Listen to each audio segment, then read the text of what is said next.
이번 주일은 고난주일입니다. 예수님께서 십자가의 고난을 각오하시고 예루살렘으로 입성하신 주일입니다. 우리는 앞으로 일주일을 고난주간으로 보냅니다. 이 고난주간이 우리 모두에게 신앙을 재점검해보는 그런 시간이 되었으면 좋겠습니다. 어느 교회 오래된 출판물에서 고난주간을 맞는 성도의 글을 읽게 되었습니다. 1년에 한 번 찾아오는 고난주간이 내게는 참 부담스럽다. 모르면 몰라도 예수님의 심적, 신체적 고통을 조금이나마 알고 있는 이상 평상시처럼 지낼 수가 도저히 없기 때문이다. 무엇으로 예수님의 고난과 함께 할 수 있을까? 일단 저녁 금식을 하자. 맛있는 음식을 즐겨 먹기를 좋아하는 나로서는 아주 큰 결단이다. 아침을 잘 먹지 않는 나로서는 아침은 금식이 아닌 굶식일 수 있고, 점심은 함께 일하는 동료에게 너무 티를 내는 것일 수 있고, 업무상의 지장을 초래할 수 있어 저녁으로 결정했다. 점심 식사 이후 안 먹는 거다. 식사 약속도 다음 주로 미루고, 그리고 즐겨보는 드라마를 안 보기로 했다. 이번 주 내용이 궁금하기도 하지만 예수님이 고통당하신 것을 생각하면 드라마 보고 있기가 괜히 죄송해서 그랬다. 누가 인기리에 상영되는 영화를 보여주겠다고 했는데 꼭 참기로 했다. 다음 주까지 상영했으면 좋겠다. 음악을 좋아하고 운전하면서도 듣지만 이것도 참기로 했다. 눈 뜨자마자 트는 FM 라디오도 이번 주는 눈 꼭 감고 참기로 했다. 덕분에 개인 시간이 많아졌다. 이번 주는 퇴근 후 주로 성경책을 보게 되었다. 고난주간에 예수님과 더 가까워지는 것 같아 참 좋다. 하지만 빨리 고난주간이 갔으면 좋겠다. 할 수는 있지만 참는 것이 너무 불편하기 때문이다. 이번 부활주일이 빨리 기다려진다. 십자가의 영성을 자꾸 잊어버리고 있는 현대 교인들에게 이 성도의 태도가 그냥 순수하고 낯설게만 느껴지는 것은 아닌지 모르겠습니다. 그러나 분명한 것은 이분은 아무런 생각 없이 지내는 것보다 더 의미 있는 고난주간을 보낼 것입니다. 그런데 이분보다 더 의미 있게 고난주간을 보낼 수 있는 것은 십자가 고난의 의미를 더욱 분명하게 이해하는 것입니다. 어떻게 고난주간을 보내야 할까요? 첫째로 이 고난주간에 예수님의 십자가 속에서 자신의 죄를 깊이 돌아보아야 합니다. 여러분은 예수님의 십자가를 보면서 무엇을 보고 계십니까? 예수님을 십자가에 못 박게 한 나의 죄가 보이는 사람이 구원받은 사람입니다. 기독교 교리 중에 인간의 전적인 타락 교리가 있습니다. 전적인 타락이란 우리 인간은 완전히 타락하여 스스로의 노력으로는 구원받을 수 없다라는 뜻입니다. 몇 년 전 한국에서는 N번방 사건으로 충격에 빠진 적이 있습니다. 미성년자를 포함한 여성들을 성폭력하고 착취하면서 그 현장을 비디오로 찍어 돈을 낸 사람들에게 인터넷으로 공개한 사건입니다. 그런데 놀라운 것은 26만 명의 사람들이 익명성이 보장된 이 사이버 세계에서 이런 비윤리적이고 폭력적인 이런 일들을 즐겼다고 하는 사실입니다. 남이 보지 않는다면 끝도 없이 타락한 세상을 만들고 즐기는 것이 죄를 가진 인간의 본성인 것입니다. 데릴라가 삼손을 유혹하였기에 삼손이 죄를 지은 것이 아니라 삼손이 죄를 탐하는 마음을 가지고 있었기 때문에 데릴라의 미모가 유혹이 되고 죄에 빠지게 된 것입니다. 우리 모두의 마음속에는 이렇게 죄를 탐하는 본성이 숨어 있는 것이죠. 그렇다면 성도 여러분, 여러분들은 자신이 전적으로 타락했다는 것에 동의하십니까? 많은 성도들이 나는 전적으로 타락한 자다라고 하는 것에 동의하기를 꺼려합니다. 그 말에 동의한다라고 하는 것은 나에게 조금도 선한 것이 없고 이 세상 가장 흉악하고 저질스러운 자와 사실상 같은 수준이라고 인정하는 것이기 때문입니다. 그래서 우리는 자기 자신이 얼마든지 또 언제든지 도덕적으로나 윤리적으로 옳은 일을 할 수 있다라고 여깁니다. 이 말은 예수님이 다른 사람은 몰라도 적어도 나를 위해서는 십자가에 달려 죽으실 필요가 없다라고 하는 말과 같습니다. 이런 믿음을 가진 사람은 예수님과의 관계에 있어서 아직 시작도 못하고 있는 사람입니다. 가늠하다 현장에서 잡혀온 여인을 돌로 치려고 하는 사람들이 누구든지 죄 없는 자가 먼저 돌로 치라고 하는 예수님의 말씀을 듣고는 다 돌을 내려놓고는 가버렸습니다. 예수님을 만난 사람들의 공통적인 특징은 자기의 죄를 깨닫게 된다라고 하는 겁니다. 왜냐하면 예수님의 말씀과 십자가 속에서 우리는 자신들의 죄를 보게 되기 때문입니다. 바울은 다메섹 도상에서 예수님을 만난 후 믿음의 삶을 살아가게 됩니다. 사도의 삶을 살아갔던 사도가 자신을 소개할 때에 처음에는 자신을 사도라고 말하다가 그 다음에는 성도로 마지막에는 죄인 중에 개수 같은 자라고 고백합니다. 그는 예수님의 십자가의 은혜를 알면 알수록 자신이 전적으로 타락한 존재요, 예수님의 구원이 필요한 존재임을 깨닫게 되었던 것입니다. 예수님께서 십자가를 지고 가실 때에 따라오면서 슬퍼하는 여인들을 만나게 됩니다. 그때 예수님은 나를 위해 울지 말고 너희와 너희 자녀들을 위해 울라고 말씀하십니다. 그 여인들은 예수님이 이제 십자가에 달려 돌아가신다라고 하는 사실에 슬픔을 느끼고 울었습니다. 그러나 예수님의 관심은 그들의 문제, 즉 너희와 너희 자녀들의 죄에 대해서 깨닫고 울어야 한다고 말씀하신 것입니다. 지금 예수님은 그 죄의 문제의 해결을 위해서 십자가를 지고 가시는 것이기 때문입니다. 여러분들은 자신들이 예수님의 십자가가 아니면 용서받을 수 없는 죄인이라고 하는 사실을 믿고 있는지요? 어떤 분은 말할지 모르겠습니다. 그래도 나는 도덕적으로 살았고 양심적으로 부끄러움 없이 살았다고 말입니다. 이 말은 예수님과 관계없는 사람이 돼도 괜찮다, 예수님의 십자가 없이도 나의 노력과 행위로 구원받을 수 있다고 말하는 것과 같습니다.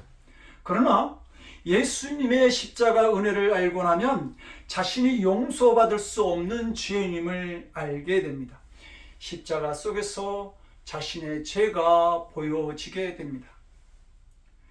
네덜란드의 유명한 화가 렘프란트는 많은 자아상을 남긴 것으로 유명합니다.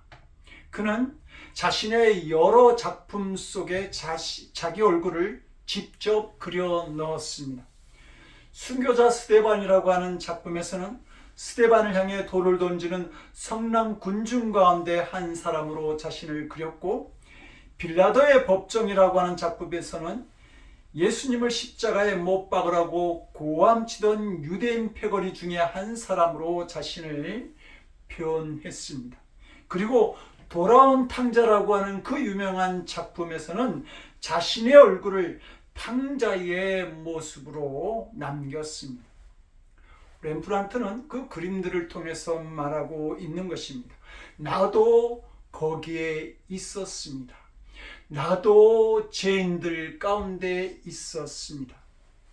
그는 아버지를 등지고 집을 나간 둘째 아들의 마음으로, 예수 그리스도를 십자가에 못 박는 죄인의 심정으로 그리고 복음을 부정하던 살인자의 부끄러움으로 주님께 다가서려고 했습니다. 범브란트는 예수님의 십자가를 보면서 자신의 죄인됨을 발견하고 있었던 것입니다. 우리도 십자가를 묵상할 때에 그런 죄인된 모습을 볼 수 있어야 합니다. 고난주간은 예수님의 고통만을 묵상하는 기간이 아닙니다. 우리 죄로 인하여 슬퍼하는 주간이어야 합니다. 이것이 깨달아지면 비로소 고난주간에 화해와 용서가 일어납니다.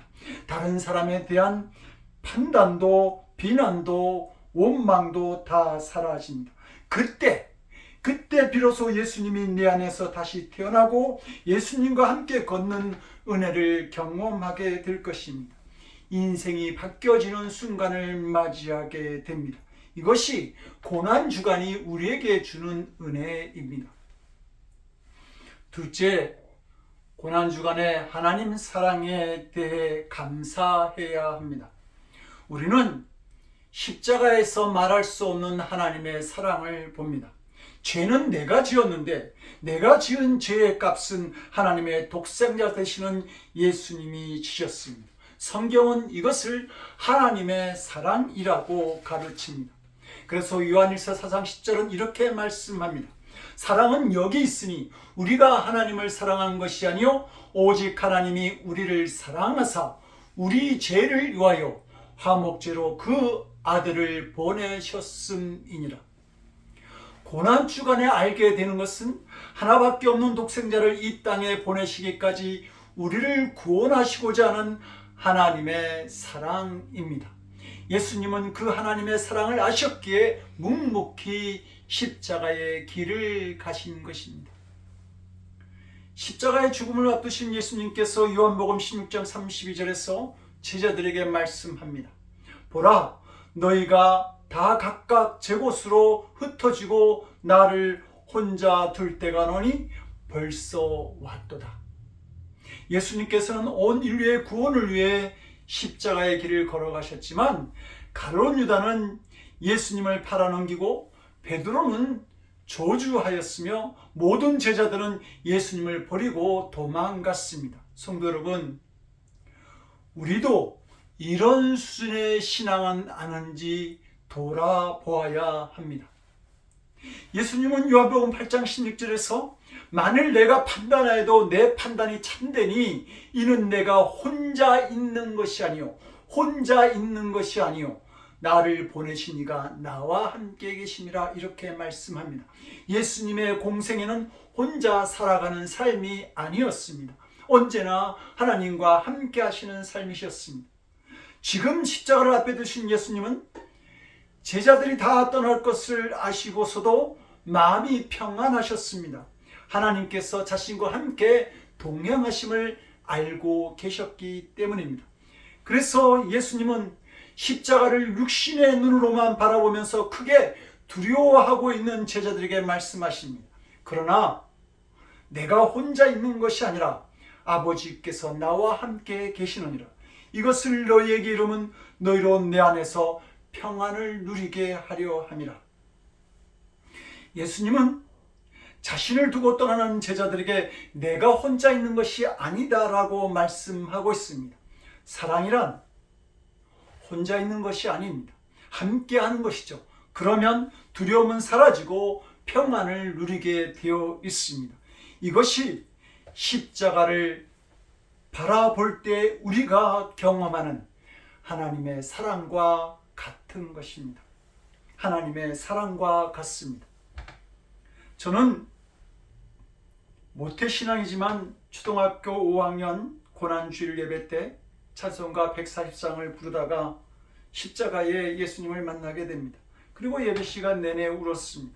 제 안에 있는 죄를 보았고 그 죄를 위해 십자가를 지신 예수님의 은혜를 발견하였기 때문입니다. 그때가 예수님이 내 안에 찾아오신 나의 크리스마스였습니다. 그리고 그 후 고난주간 매일 한 끼 금식 기도를 하면서 제 마음에 깨달아지는 것이 있었는데 그것은 나의 구원을 위해 독생자를 보내신 하나님의 사랑이었습니다. 나는 하나님의 사랑을 받는 자라고 하는 확신이 생기면서 고난주간이 끝난 후 결국 목회자가 되기로 결단하게 됩니다. 성도 여러분, 예수님이 혼자 걸어가신 것이 아닌 것처럼 우리도 혼자 가는 인생이 결코 아닙니다. 우리를 위해 자신의 독생자를 십자가의 희생제물로 삼으신 하나님의 사랑이 있기에 우리는 그 사랑 안에서 평안을 누리게 되는 것입니다. 그래서 예수님은 십자가를 지시면서도 내가 혼자 있는 것이 아니라 아버지께서 나와 함께 하신다고 말씀하셨고, 이것을 제자들에게 말씀하시는 이유는 너희로 내 안에서 평안을 누리게 하려 함이라고 말씀해 주신 것입니다. 예수님의 십자가 안에는 하나님의 사랑이 있었던 것이죠. 이인 시인은 겨울 숲길을 간다라고 하는 시에서 이렇게 노래합니다.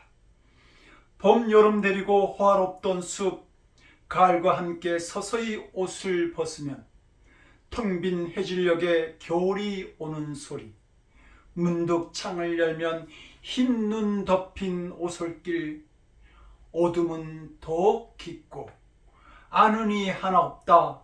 별 없는 겨울 숲을 혼자서 가니 먼 길에 목마른 가난의 행복, 고운 별 하나 가슴에 묻고 겨울 숲길을 간다.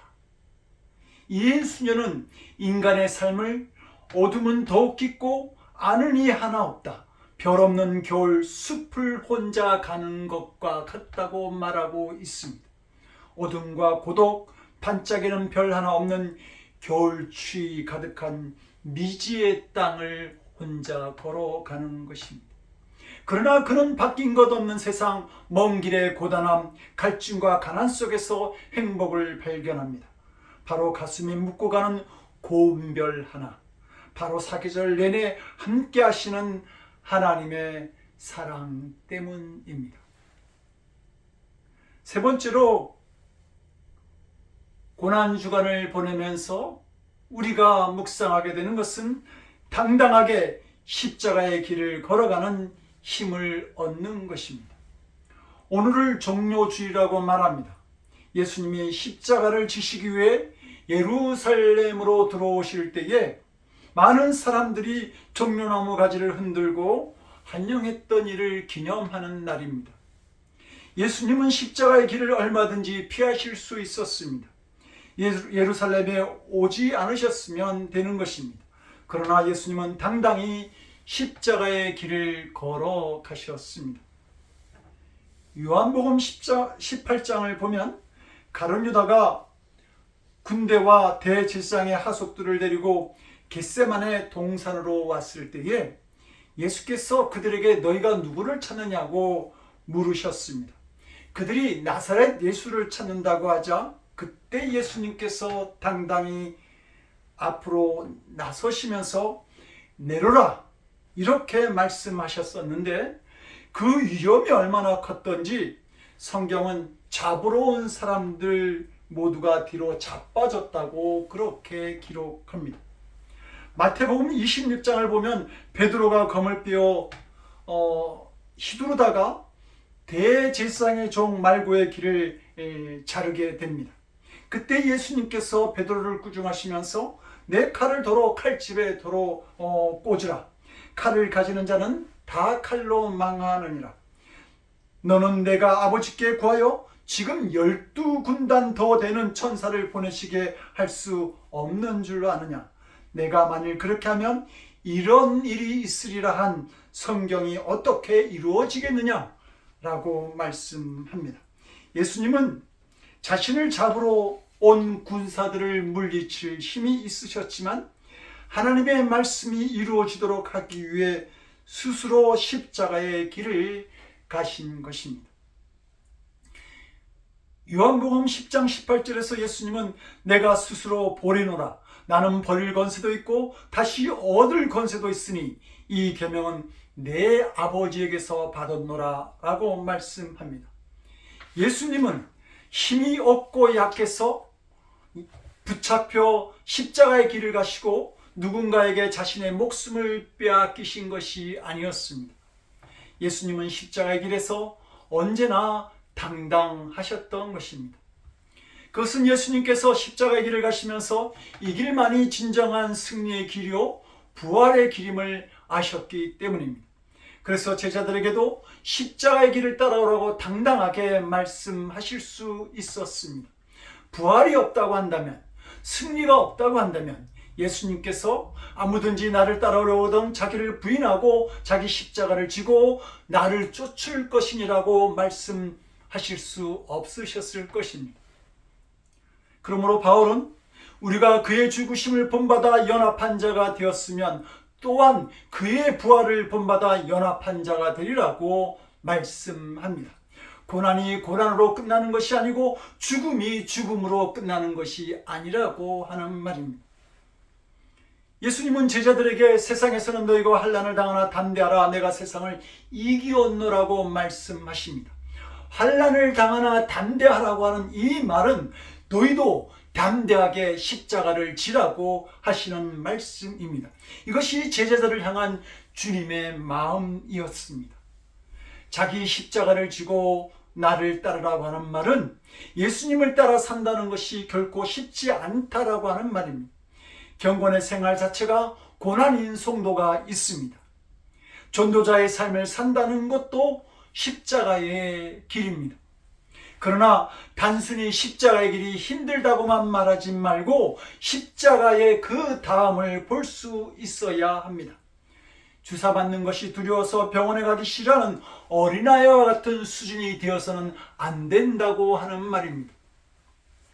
서양 음악에서 가장 뛰어난 작곡가였던 요반 세반스티안 바흐의 생애는 고난과 좌절의 연속이었습니다. 바흐는 10세가 되기 전에 아버지와 어머니를 잃었고 그의 사랑하는 아내도 결혼한 지 13년째 되는 해에 죽고 맙니다. 그는 2번의 눈 수술을 받았지만 결국 시각장애인이 되었고 또 뇌출혈로 쓰러져 반신불수가 되기도 합니다. 그의 삶은 이처럼 억센 고통과 시련의 연속이었습니다. 모진 고난과 시련이 거듭되었지만 독실한 루터교 신자였던 그는 늘 하나님께 부르짖어 기도했습니다.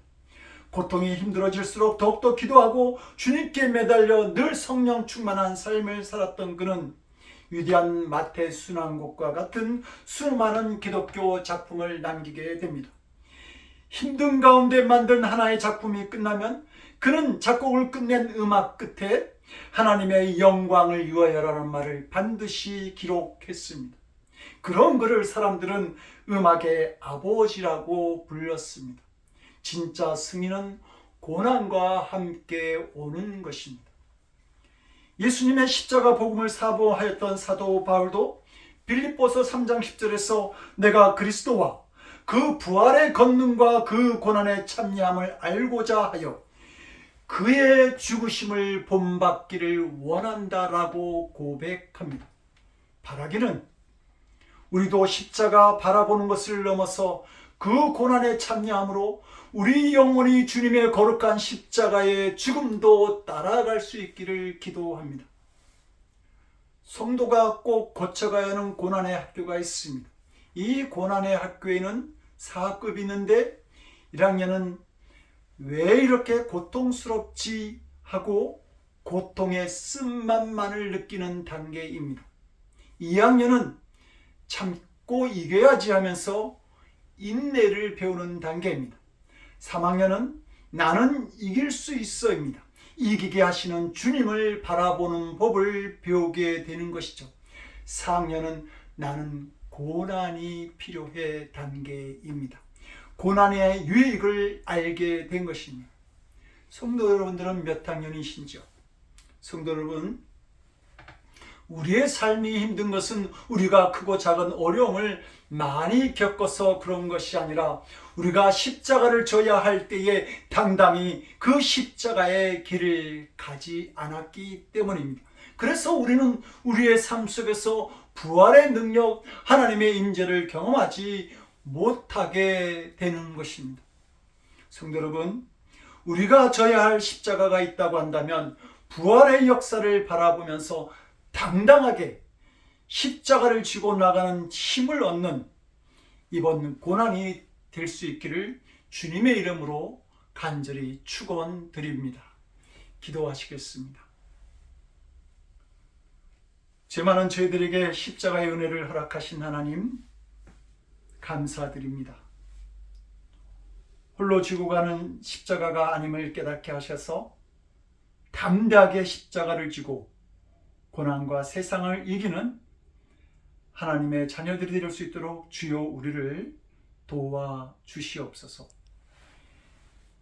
이제는 우리의 죄를 사하시기 위해 하늘의 보좌를 보르시고 이 땅에 오셔서 십자가의 고난을 당하신 우리 주 예수 그리스도의 크신 은혜와 우리의 구원을 위해 독생자를 희생제물로 삼으시기까지 우리를 사랑하신 아버지 하나님의 극진하신 사랑하심과 죄로 가득한 세상에서 자신의 죄를 깨닫게 하셔서 십자가의 은혜 앞에 무릎 꿇는 믿음으로 인도하시는 성령님의 감화감동 우리 안에 교통하시고 역사하시는 놀라우신 은총이 주님의 십자가 은혜를 깨닫고 담대하고 당당하게 십자가 권을 향해 나아가기를 결단하는 사랑하는 성도들 머리 위에 저들의 삶과 가정과 일터와 드리는 기도 위에 십자가 복음을 들고 땅끝에 서 있는 선교사님들 위에 지금으로부터 영원토록 함께하옵시기를 간절히 축원드리옵나이다.